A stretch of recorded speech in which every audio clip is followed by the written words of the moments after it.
Okay, I'm going to demonstrate administration of medications by a enteral tube. For this purposes, we're going to be using a gastric tube, but you would use the same procedure if you were administering medicines via a nasal gastric tube as well. The first thing you want to do is make sure you have an order and use the facility's policy and procedures as indicated by your facility. Now, I need to assemble my equipment, and my equipment is going to be my personal protective equipment, which I'm going to use my gloves. I need a 60 milliliter catheter tip syringe. I need my pH strip, a graduated container with water, and the water should be tepid. My medication that I'm going to administer, which I have an order for acetaminophen for 160 milligrams. And then if I had a pill, I would need a pill crusher. And then also I need my MAR, which is right here. And then also I did say my gloves, and of course I'm going to be providing PPE. And then my stethoscope is another way that I will be checking for placement. So I'm going to go in the room and identify my patient with my MAR. Mr. Frederick Mead, my name is Melanie Duke. You can see your armband. Okay, can you tell me your name? Thank you, Mr. Mead. I'm going to be giving you some medication, your Tylenol. You have a little bit of a temperature. Your temperature is 101, so I need to give some Tylenol that your doctor has ordered for you. So I'm going to provide some privacy now. I'm going to perform hand hygiene and put on my gloves.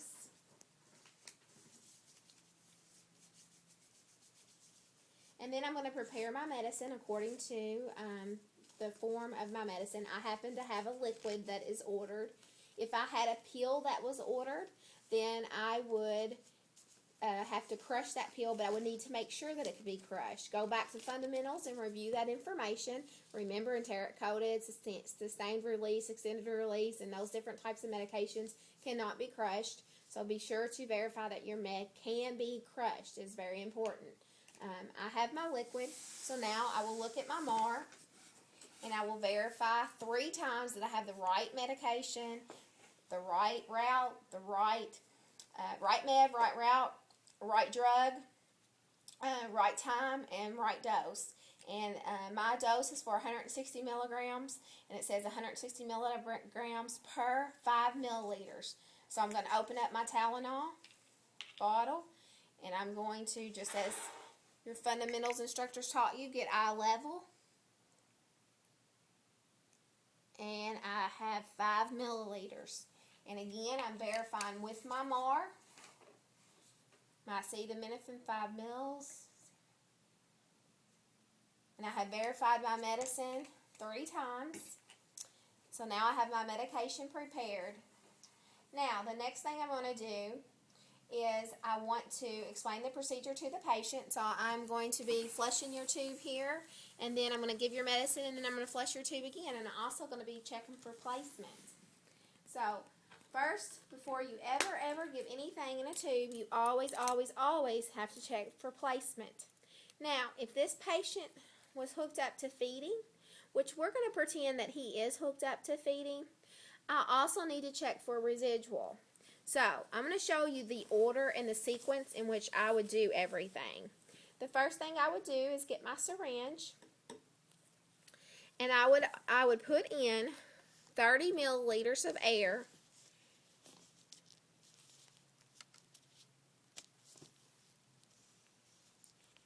I want to turn my stopcock off to this port right here. And I'm going to instill 30 milliliters of air while auscultating, and I should hear a gurgling sound. And I heard that gurgling sound. And then, while I still have my syringe in my G-tube here, I'm going to withdraw gastric contents or feeding. And I'm going to keep withdrawing until I can't withdraw any more feeding. And that is what we call residual. So we're going to say that I was able to withdraw 30 milliliters. I can also look at the color, and I'm going to put that residual back in. Now, if it's greater than 100 milliliters of residual that I obtained, then I would need to go by my agency's protocol and their policy and procedure on what to do with that. And of course, I would need to notify the physician. So after I've done that, I'm going to withdraw my syringe. And the next thing I need to do is assess for patency.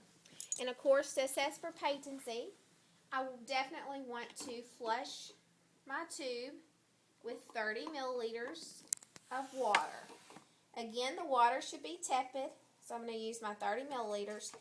And something to remember, you need to keep up with how much water you're giving your patient.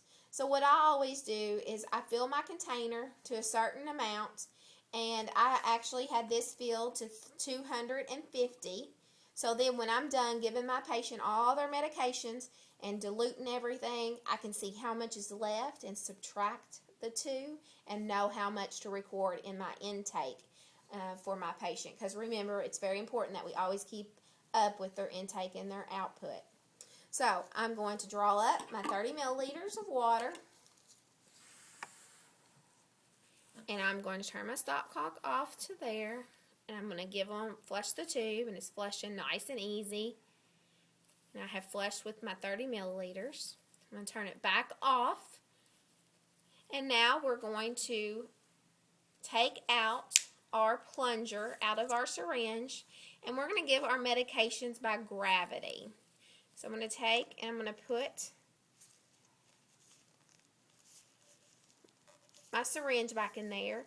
And this is something you really need to be practicing, and you always want to have a washcloth and or a towel or some type of absorbent cloth under your patient, because it's very easy to make a mess.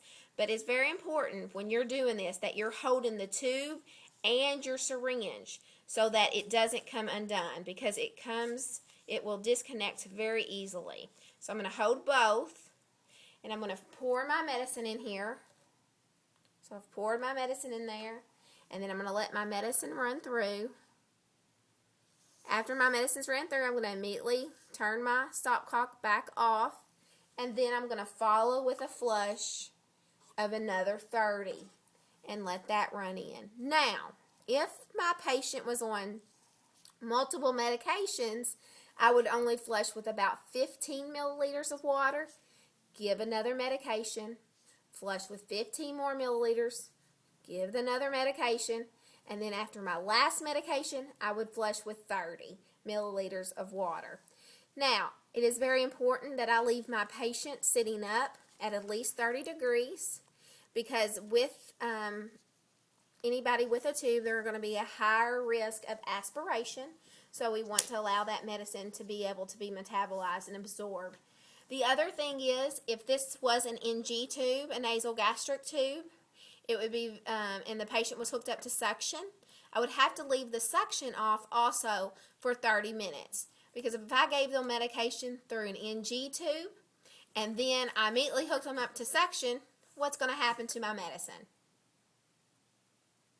Yes, hopefully you thought about that the suction equipment is going to just suck the medication right out, and you're going to lose all that medication. Okay, hopefully this will help you when you're studying and learning how to administer medications by an NG tube.